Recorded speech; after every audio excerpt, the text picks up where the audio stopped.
All right, so today it's Foundation Friday. I'm doing an update video on this one. So this is where I go through a bunch of foundations I've been testing and give you my updated thoughts. Most of these I've been testing for at least a couple months now, so I definitely have my thoughts. Let's get into it. If you enjoy this video while you're watching and find it helpful, you can give it a thumbs up. If you're new here and you love foundation and you just stumbled across this video, you're in the right place. I have hundreds of foundation videos. I'll leave them down below in the playlist called Foundation Friday. By the way, Sephora threw a surprise sale on us. There's 20% off all foundations right now through 9/20. So for the next few days, you can get 20% off everything. Okay, let's start off with the Shiseido Synchro Skin Radiant Lifting Foundation. So this is a newer launch from Shiseido. Their original one was just Synchro Skin. This is actually the Radiant version. And woo, okay, what was that? I got too excited for a minute. First, let me tell you the basics. This foundation retails for $47, comes in 30 shades, and you get 1 ounce of product. So it's not a cheap foundation, $47. I do have on self-tanner right now, but my fair shade is 120 Ivory, and this is like a perfect shade match. And then my tanner shade is this one, what is this? 260 Cashmere. This one is a little bit dark. I could probably go down a shade for self-tanner. So I wasn't a huge fan of the Synchro Skin foundation. I do like mixing that one with other foundations, but just on its own, it wasn't my favorite. But the Radiant version, you guys, this thing is beautiful. This is full coverage, but it's very lightweight, and it gives a very similar look to the Givenchy Tint Couture Everywhere, where you get this really pretty glow, but it's not overboard, and it just gives you that like plump, naturally very beautiful skin kind of look. I've been loving this thing. It's one of those where if I have like extra redness on my face and I want coverage, but I still want it to look like skin, I've been reaching for this a lot because it has amazing coverage. They claim this foundation is water resistant. I haven't tested that yet, but I have tried mixing it with the Essence Pretty Natural, and it's a beautiful, beautiful combo. This is extremely long lasting. So when I mix these two together, my face is looking good all day. Really pretty. I feel like this combo for wedding makeup would be beautiful. By the way, I do have a video from a couple years ago on my favorite foundations for weddings, like what I would recommend if you're a bride or going to a wedding and just need your makeup to last all day. So I'll link that in the eye down below. Next up, we have a Drugstore product. This is the Wet n Wild Tinted Hydrator. So this is a newer release from Wet n Wild. It retails for $4.99, comes in 12 shades, and has 0.91 ounces. I'm kind of a mix between the two shades I have. I have the shade Fair and then Light Medium. So they say this is buildable, sheer to medium coverage. It has hyaluronic acid, and it's supposed to give you just that like healthy looking natural kind of glow.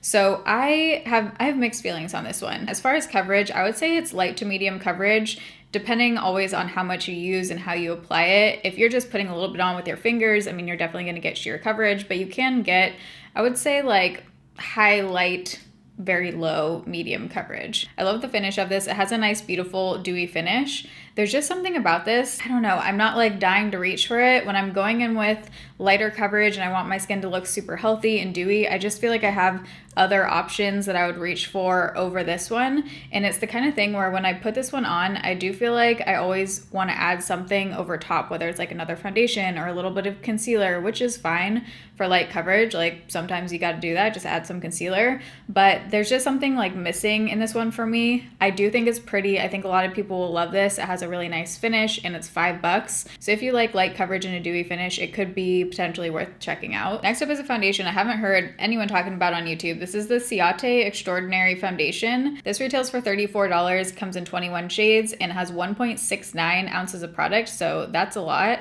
I love the packaging of this. It's just like kind of the It Cosmetics, you know, little bottle with a pump. This thing is friggin' full coverage. This is total full coverage, very dewy, kind of plumping looking foundation. This does have more coverage than the Shiseido foundation. This one I would say is like opaque full coverage. If you have acne and you really like to cover everything, I think this would be a good one.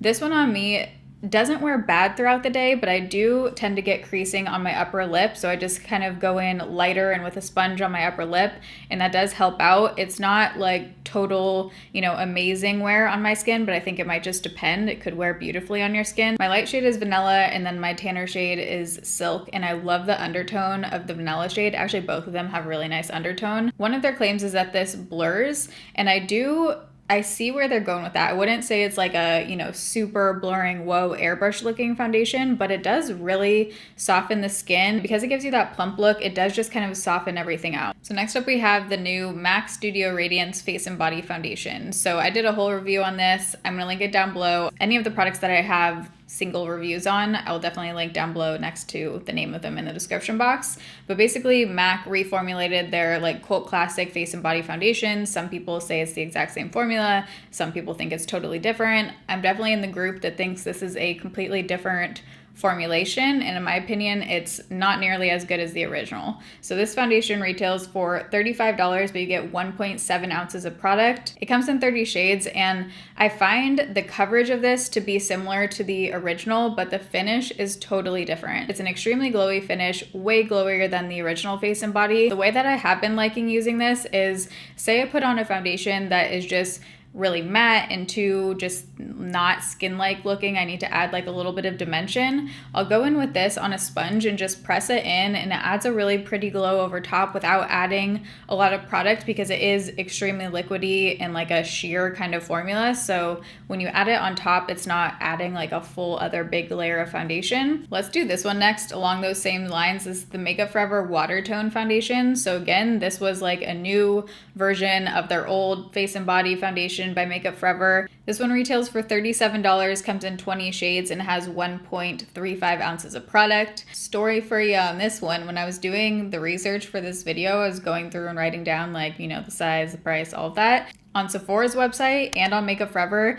it said there was 0.03 ounces of product in here for $37. I had to phone a friend for the math equation on this one, but 1 ounce at that rate would be $1,233.33 for an ounce of foundation. Nowhere online has the correct ounces listed for this product, but on the back of here it does say 1.35 ounces of product. So good news, it's not a $1,200 foundation. That would be insane. I was all ready to make a TikTok. I was heated. I was on my walking treadmill, had to pause. They just don't proofread their website. So anyways, on to the actual foundation. Cool thing about this packaging is that it actually has a little dip here. So when you take off the cap, you can actually squirt the foundation into here and use it as a little palette. I think that's genius. I don't think any other foundation that I've seen has done that. But the formula of this is not great. I find this to be extremely streaky and just difficult to blend out. I definitely prefer the Makeup Forever Ultra HD foundation over this. I actually really love that foundation. The finish of this is glowy. It's not as glowy as the MAC Studio Radiance. I would say it's sheer to light coverage, and I kind of was curious if other people were having issues with it being super streaky, so I looked at the reviews, and it's not getting great reviews. A lot of people are saying it is streaky, so I'm not alone on that one. I just think you can pass on this for the price. There are better light coverage foundations out there. This next one I'm just going to roll through real quickly because I have a couple videos all about this, but it's the Physicians Formula Butter Believe It foundation. This is now in like my top 3 drugstore foundations for sure. This is $12. It only comes in 12 shades. Unfortunately, not a great shade range, but this is one of the most heat-proof, humidity-proof, full coverage, beautiful dewy finish foundations I've ever tried. I have a whole humidity proof foundation routine that I'll link down below now that we're going into fall. Don't know how needed that is, but if you wanted to see what it looks like going on, you can watch that video. Comparing it to a couple of the other high coverage ones, I would say it is pretty similar in coverage to this one. The formula of this one is a little bit more of a cream. This one's more lightweight. I would say the Ciate has a little bit more coverage. Speaking of drugstore foundations that I love, oh my gosh, where has this been my entire life? This is the Covergirl in Olay Simply Ageless. My fair shade is 200 Ivory. My tanner shade is 242 Medium Beige. I'm wearing this foundation right now in the 242 shade. This retails for $16, has 1 ounce of product, and this foundation, I don't know how the heck it took me this long to try this, but I actually first tried it in the Amazon top rated makeup video. This is a top rated foundation on Amazon, and I understand why. This has been around for forever. This reminds me a lot of the CYO Life Proof foundation, which used to be like my holy grail foundation until they discontinued it. I still have like 10 bottles of it. This is, I would say, high medium coverage, again, depending on how much you use, how you apply it. Beautiful, like plump, dewy kind of finish. It wears really well, doesn't crease badly on me. This is one that just looks good throughout the day and just has such a nice skin-like look to it, where I can still see, you know, like freckles and stuff coming through. Doesn't look like I have like a mask on or anything. It just looks very skin-like and a really flattering finish. But this does have a very strong floral kind of scent. I don't mind the actual scent of it. I just don't love perfume and fragrance in foundations to begin with. I'm loving this thing. Let's switch it up and talk about one that is not dewy. I think most of the ones I've talked about so far are dewy, but I do like a good matte foundation if it is nice and soft and doesn't like emphasize my texture. But anyways, this is the Revolution Glow Body Veil Face and Body Foundation. So just based on the packaging, I was originally thinking this was gonna be similar to the MAC Face and Body. These are nothing alike at all. First off, this foundation is so affordable. You get 4 ounces of product in here and it retails for $18. So that's about $4.50 for an ounce. So most standard foundations are an ounce, it would be $4.50. It comes in 15 shades. Looking at the photos of like their shade swatches online versus what you actually get, the shades are very different, so it is pretty hard to find a shade match on there. I ordered F8.5 thinking that that would be my self-tanner shade, and it's definitely not. It's my like normal kind of shade. The coverage of this I would say is high, medium to low full coverage. You need a little bit of this because the texture is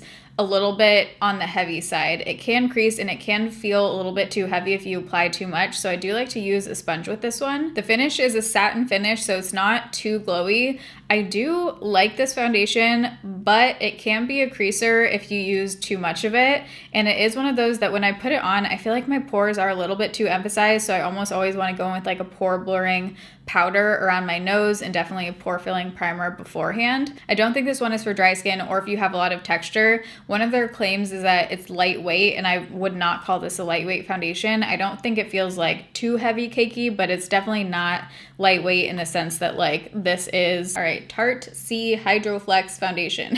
I have a few shades of this, obviously. You can get this size, which is 0.33 ounce for $15, which can be a good option if you just want to try it out without buying the full size. The full size retails for $39. Like I said, this size retails for $15. The full size has 1 fluid ounce of product and it comes in 32 shades. So my fair shade is 14N Fair Light Neutral. So this is a vegan serum infused foundation. It has niacinamide, hyaluronic acid, so it has some good ingredients in there. They claim that it's light to medium coverage. I would agree with that. Again, depending how you apply it, you can get solid medium coverage out of this. It is very lightweight. It has a true serum-like, just satiny kind of feel to it. It just glides on your skin. It does feel very lightweight. The finish is very glowy. I like this one. Again, I don't find that it's amazing wear throughout the day, but for the first, I would say like 5 hours, this one does look really pretty. After that point, it tends to break down a little bit around my nose and on my chin for me. Not horrible, but if I want my makeup to last all day and I'm going to be like outside in the sun and all this stuff, it's not one that I would reach for that. But I do like how moisturizing it feels. It reminds me a bit actually of the Kosas Tinted Face Oil. I do prefer the Kosas over this one. So if you like that very moisturizing serum-like kind of foundation, I would say go with the Kosas. Kosas lasts amazing on my skin too, wears well. Next up is the Urban Decay Hydromaniac Tinted Glow Hydrator. So I have a whole Foundation Friday review on this product. This retails for $29, has 1.1 ounces of product. It only comes in 12 shades. I talked about it in that video. A lot of times when brands market a product as like a tinted moisturizer, they release less shades. It's just how it is. I don't think it's right because especially with this product, like in this case, to me, this is a medium to high coverage foundation. It's nothing like a tinted moisturizer. It's not sheer, like the shades aren't adaptable for multiple skin tones basically. I wanted to call out there is marula oil in here, which some people really love, but other people can break out from. For me, this one doesn't break me out. I love the coverage of this. Again, I get solid high medium coverage, especially if I'm using a brush, but I do like to press this in with a sponge afterwards and just gives such a beautiful finish. One of the days I was testing this, I actually put it on side by side with Covergirl, and these are very similar, like the finish, the amount of coverage, the feel. They look very, very similar. And then last is the Huda Beauty Glowish. This is the Multi-Dew Skin Tint. So this retails for $37. You get 1.35 ounces of product, so it is a little bit more than the standard. And it comes in 13 shades. Again, this is like a tinted moisturizer kind of product. However, I do feel like this one actually is more of like a skin tint tinted moisturizer. So this is a full-on glowy product. As far as the coverage, I do think you can really work with this one. You can make it just like sheer by using less product, or you can get light coverage, maybe low medium coverage. This is extremely glowy. If you're someone who likes to have like the glass skin kind of look, really, you know, reflective glowing skin, I think you might really like this. Comparing it to the glow of these two, the Glowish is more glowy than the Covergirl, and I would say about the same amount of glow as the Studio Radiance. I do have a whole review on this. I will say, since then, the more I put this on, I do feel like there's just something about this that I really like the way my skin looks when I have it on. It's not the most long lasting like I talked about in that review, but just if I'm like running errands, going out for a few hours, this does make your skin look really, really pretty. There's something about it. I'm not going to talk about them here because I have it either coming or it's already up in a speed reviews video where I talk about these two products, but these are a couple other tint moisturizers I've been trying. The Milani Glow Hydrating Skin Tint and then the Maybelline Fit Me. So if that's already up, I'll link the speed reviews down below, or it's going to be coming like right after this video. So those are all my thoughts on foundations I've been testing recently. I feel like there's been a lot of really good foundation launches lately. Normally I feel like I don't have this many winners, but there's been a lot of dewy launches, which I love, obviously. I think looking at all of these, my standouts are the Covergirl, the Shiseido Radiant, and then the Physicians Formula Better Believe It. I love all three of these and I'm excited that they are now in my life. So I hope you guys enjoyed this video and found it helpful. I'm gonna have all the foundations and videos I talked about linked down below in the description box. The makeup on the rest of my face, for eyeshadow I tried the Fenty Beauty Bomb Posse palette. Here it is. But then I also felt like I needed to warm it up a little bit. I didn't love the tone of the copper in here. On my skin tone, it just looks like too orange. So then I went in with Sigma Ritzy palette. This is one of my favorites. And I used these two shades right here just to add a little bit of warmth. For brows, I used my Milani brow pencil. And then for lips, I used the Kokie Warm Nude Liner, my favorite, with Huda Beauty Empress lipstick, and then Lorac Out of Office, another one of my all-time favorites. For cream blush, I used Melt Cosmetics Polished, e.l.f. Putty Bronzer, and then the Sigma Glow Kiss palette for a highlight. This is so underrated. The more I use this, the more I freaking fall in love with this thing. Just drinking my cherry juice. Actually, I don't want to ruin my lipstick. All right, I'm gonna end this off. Gotta do the thumbnail. But I love you guys. Thanks for watching. See you in my next video. Bye.